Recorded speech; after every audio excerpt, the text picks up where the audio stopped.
Hello friends, welcome to সোমাল sweet kitchen. কেমন আছেন আপনারা সবাই? আজ আমি আপনাদের সামনে একটি অত্যন্ত জনপ্রিয় রেসিপি লাবড়া করে দেখাচ্ছি।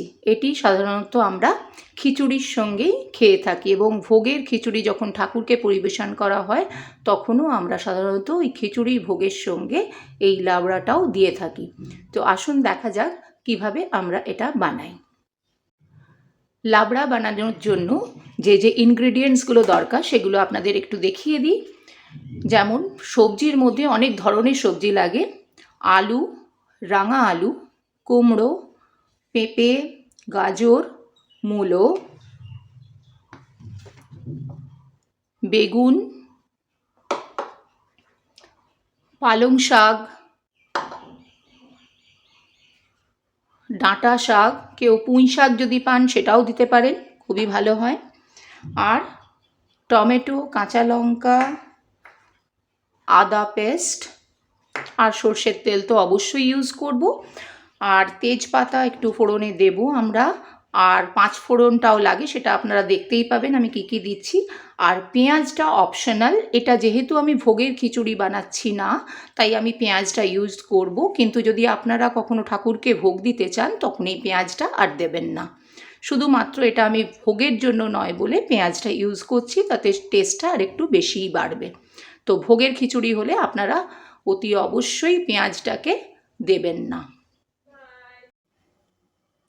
দেখুন কড়াটা অলরেডি গ্যাসে বসিয়ে দিয়েছি। এবার কড়াতে আমি একটু সর্ষের তেল নিচ্ছি।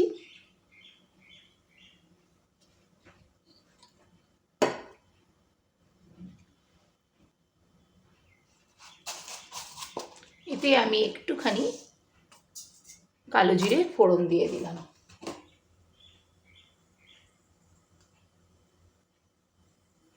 ফোড়নের গন্ধটা বেরিয়ে গেলেই, একটু যখনই ফোড়নের গন্ধ আসবে তখন আমি এই নুন হলুদ লাগিয়ে রাখা বেগুনটা ভাজতে দিয়ে দেব।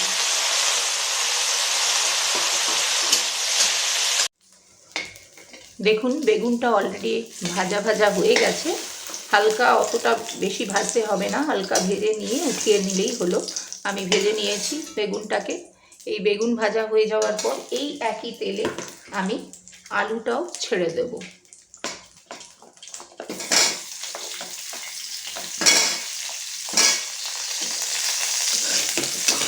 আলুটা একটু ভালো করে ভাজতে হবে, কারণ আলুটা যেহেতু গলতে টাইম লাগে, সেদ্ধ হতে টাইম লাগে, তাই আলুটাকে একটু আগে যদি ভালো করে ফ্রাই করে নেন তাহলে অন্যান্য সবজিগুলো সেদ্ধ হয়ে যাবে, কোনো অসুবিধে নেই।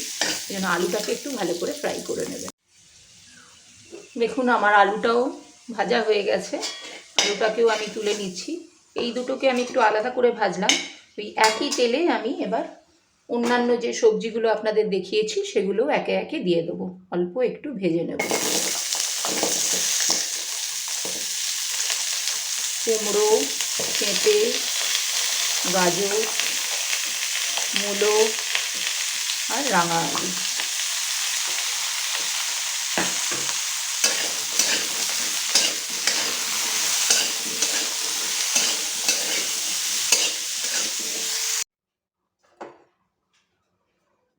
কড়াতে আবার একটুখানি সর্ষের তেল দিলাম। আমার সবজিগুলো অলরেডি ভাজা হয়ে গেছে, সমস্ত সবজিগুলোই দেখুন সব যা যা ছিল সব ভাজে নিয়েছি। এবার আমি এই তেলটাতে একটু পাঁচ ফোড়ন,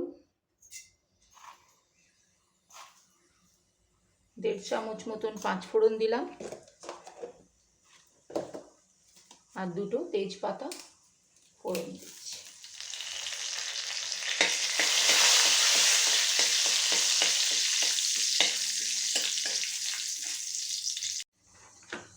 এর সঙ্গে কেটে রাখা পেঁয়াজটাও আমি এবার দিয়ে দিলাম।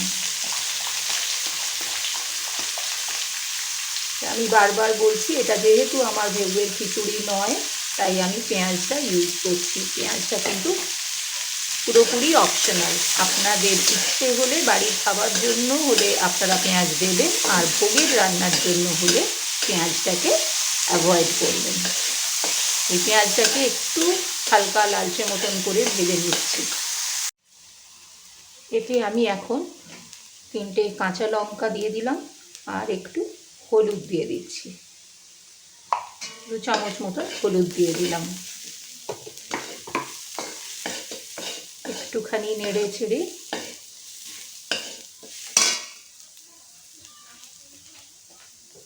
আমি এর মধ্যে একটু জিরে গুঁড়ো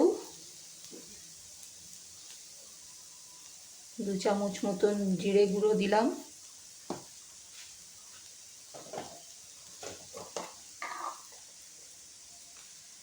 আর 2 চামচ ধনে গুঁড়ো অ্যাড করছি, দিয়ে একটু নেড়ে নিচ্ছি।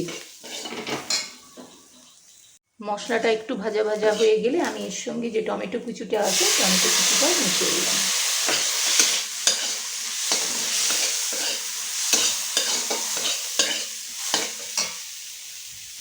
পরিমাণ মতো আপনারা নুন দেবেন। এখানে আমি যতটা সবজি আছে তাতে আমি 2 চামচ মতো নুন দিলাম।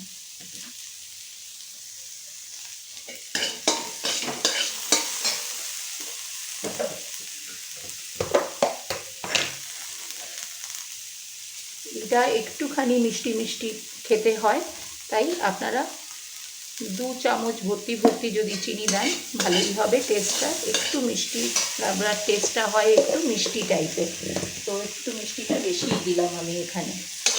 আপনারাও পরিমাণ মতো নুন আর মিষ্টিটা দেখে দেবেন। এবার আমি আমার ভেজে রাখা সমস্ত সবজিগুলো এক এক করে মিশিয়ে দিচ্ছি।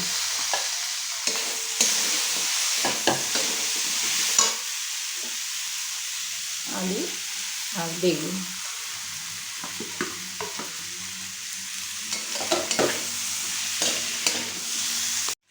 এখন এটার সঙ্গে আমি আদাটা মিশিয়ে নিচ্ছি। 2 চামচ মতো আদা আপনারা দিয়ে দেবেন। আদাটা সবসময় পরে দেবেন, আদার তাহলে যে একটা সুন্দর গন্ধ সেটা থাকবে। যদি আপনারা প্রথমেই আদাটাকে দিয়ে কষিয়ে নেন নিরামিষ সবজিতে, তাহলে কিন্তু আদার এই ফ্লেভারটা আর থাকবে না। আদারটা সবসময় পরে দেবেন। সবজিগুলো ভালো করে নেড়ে নেওয়ার পর আপনারা এক এক করে যে দুটো শাক আমি করেছিলাম, একটা পালং শাক আর একটা হচ্ছে ডাঁটা শাক, এই দুটো ওপর থেকে মিশিয়ে দেবেন। কারণ এইগুলোর থেকে অনেক জল বেরোয়, তাই এগুলোকে লাস্টে দেবেন। লাস্টে দিয়ে একটু ভালো করে এটার সঙ্গে সবজিগুলোর সঙ্গে মাখিয়ে নেবেন।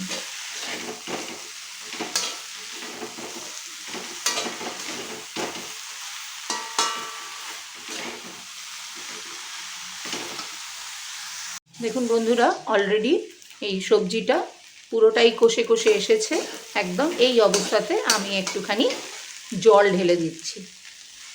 পরিমাণ মতো জল দেবে, তাহলে সবজিগুলো ভালো করে সেদ্ধ হয়ে যাবে।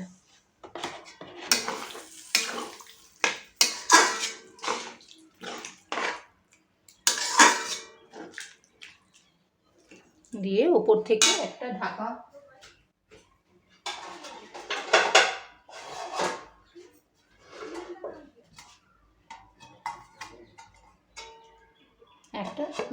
দিয়ে কিছুক্ষণ সেদ্ধ হতে দেবেন।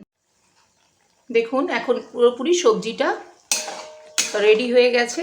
এবার ঠিক নামাবার আগে আমি এখন নামিয়ে দেব। দেখুন প্রতিটা সবজি গলে গেছে, প্রত্যেকটা সবজি দেখুন সেদ্ধ হয়ে গেছে সুন্দরভাবে। এখন ঠিক নামাবার আগে আমি একটু ঘি দিয়ে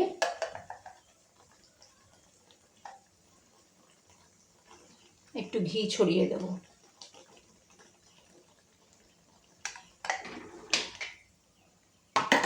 এক চামচ মতন ঘি দিয়ে দেবেন।